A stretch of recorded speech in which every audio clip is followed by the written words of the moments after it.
What's up, everyone?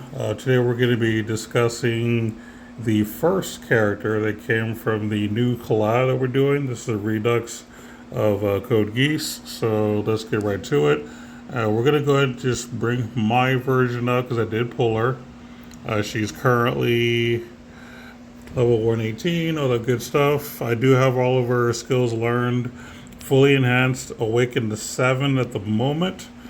So let's take a look. So this is going to be a fire physical DPS character. So that's something to know. She is weak to illness, which kind of sucks, but being nil to both stun and curse is really good. So if the weakness or illness bothers you, there are passes you can put on, or just accessories you can equip that can eliminate that. I'm not going to worry about what all this does. All of it is just dealing damage, basically, nothing we're talking about. Her traits are worth discussing. So, first off, she is a dual wield character.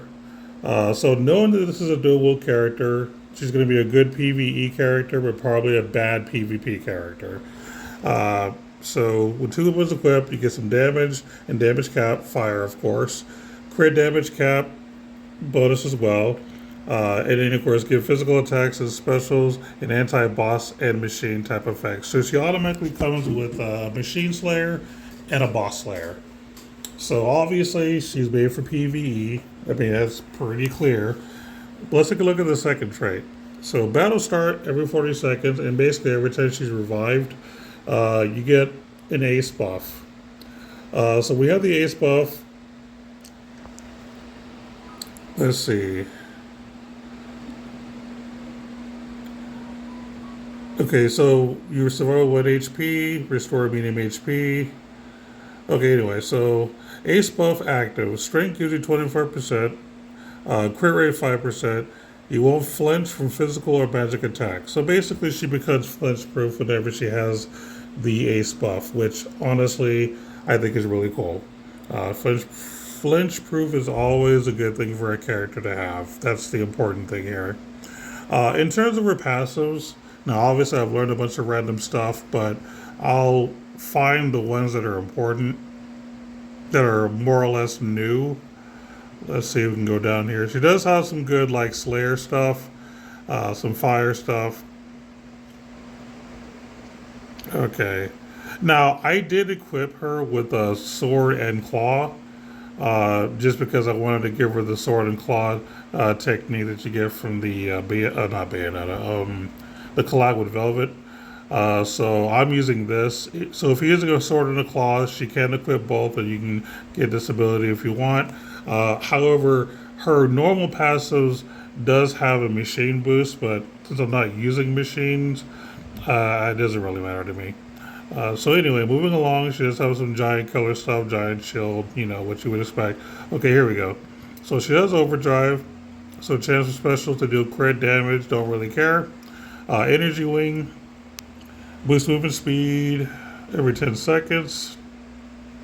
Boost physical attack damage cap based on combo hit. So the more combos you do, the more damage cap you get. That's basically what that is. When dealing criticals, with skill 3, damage was 30%, damage cap 20k. When defeating an enemy using the skill 3, restore 1 SAC stock to skill 3. So obviously, they're wanting you to use your skill 3 as much as possible. Ace buff active, fire attack damage cap 30k, damage taken minus 40%. Again, the ace buff is what she's all about. Battlestar give you the basic status element resistance minus 1 debuff for 20 seconds, but you get fire damage plus 30% and boss wave fire damage cap 20k. So yes, it sucks that you get a minus 1 to basic status elements, but when it comes to like PvE stuff, that won't matter too much, so it's okay. It would just be really bad in PvP, but you should be using her in PvP anyway. So of course she has damage taken minus 10%. Get some strength and defense up, which is kind of cool. There's some more criticals. Crit damage cap. You get some damage cap and a little bit of damage with your sword. You get some more giant killing. and some more Slayer damage and damage cap.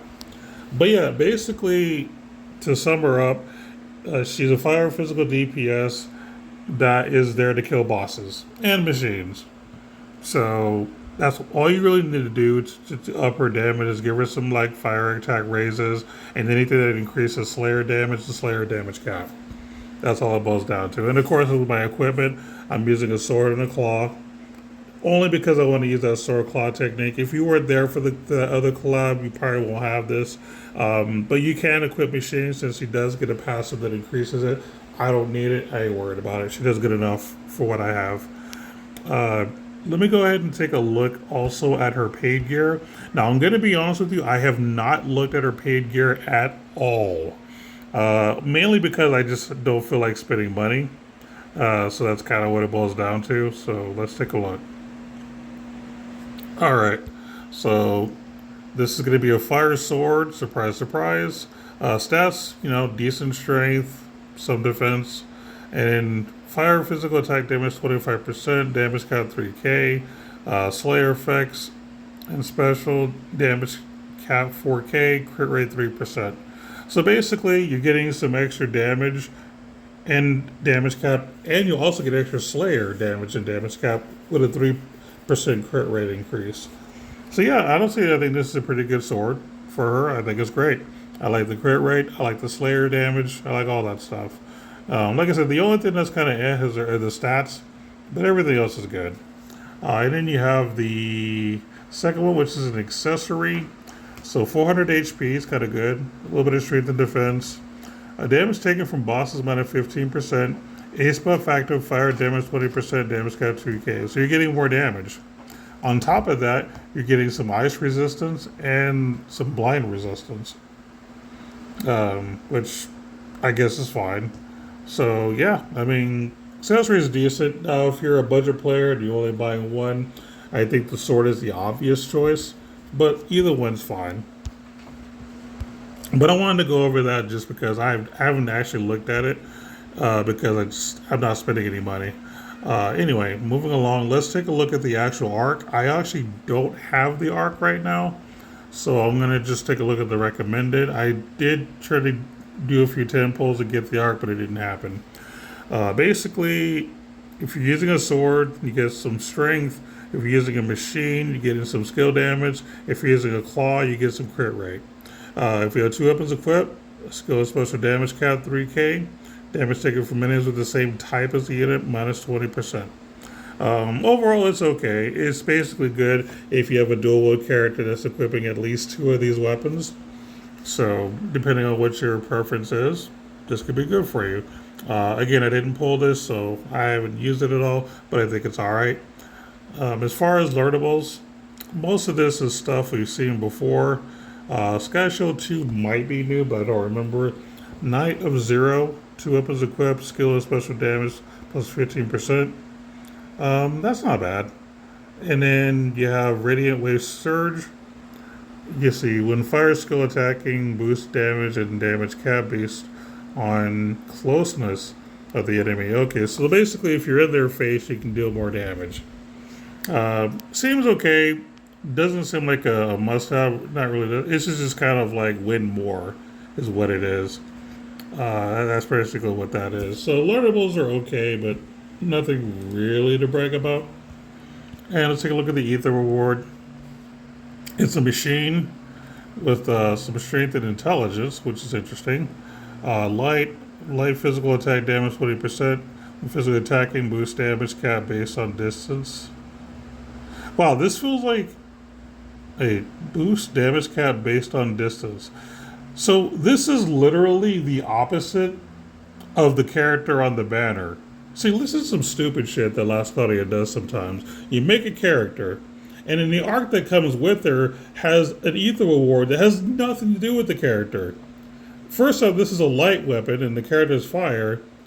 And even though the character wants to get in their face, this deals damage based off of distance. Why do they do this kind of stuff? This is so stupid. Anyway, trash, moving along. But yeah, I mean, overall, I do like the character. I do want to just say that overall, I do think this is a decent physical DPS character. If you're lacking in a fire physical DPS, I think should be really good. Again, the ideally you want to work on being able to kill bosses, and she is an excellent candidate for a boss slayer. And since she is dual wielding, she's obviously going to do a lot more damage. So, yeah, like I said, she is super solid. I like her a lot. Now, let's go ahead and just do a quick fight. Normally, I have this pre recorded, but I just couldn't be bothered. I'm just going to do it here with you guys. So, we're going to go ahead and do the Bahamut fight if it's open. I don't even know if it is or not. It might not be open. Oh, God Forge, that's what it is. Oh, cool, it's open.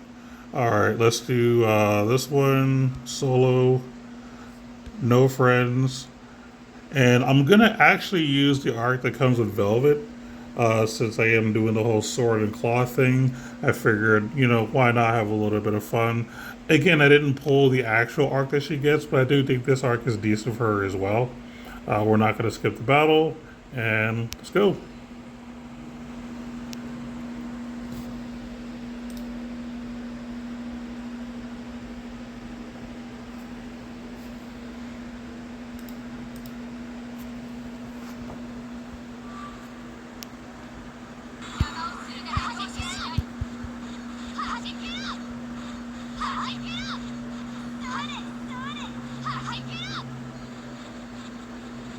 So we're looking at about 130k damage cap.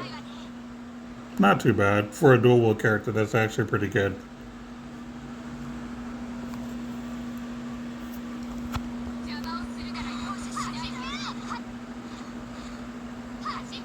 Now, of course, against bosses, that damage cap is going to be a bit higher.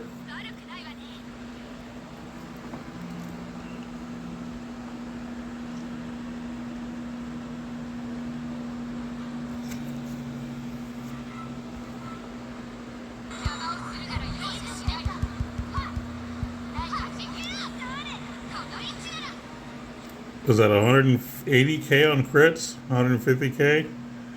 Yeah, that's some pretty solid damage. So it was about 150k for bosses or 180k with criticals. Now, obviously, I'm using some passes that increase Slayer damage. That's why it might be a little bit higher than their base amount. But overall, yeah, that was pretty good. Not gonna lie. Like I said, this character has a really strong physical DPS. Now, is she better than Shaltir? I'd say no, but it also depends on the fight. Like, if the enemy is going to be weak to fire, you're going to want to use her over Shaltir, right?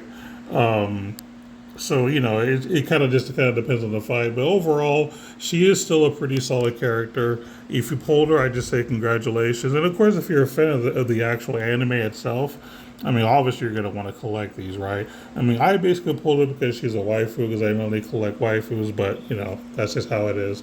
But either way, solid character. Good job, Last Cloudia. The arc's pretty decent, except the Ether reward. I think it's stupid how they mismatch things, but it is what it is. But yeah, that's going to be it for today's video. Thanks for watching. Take care.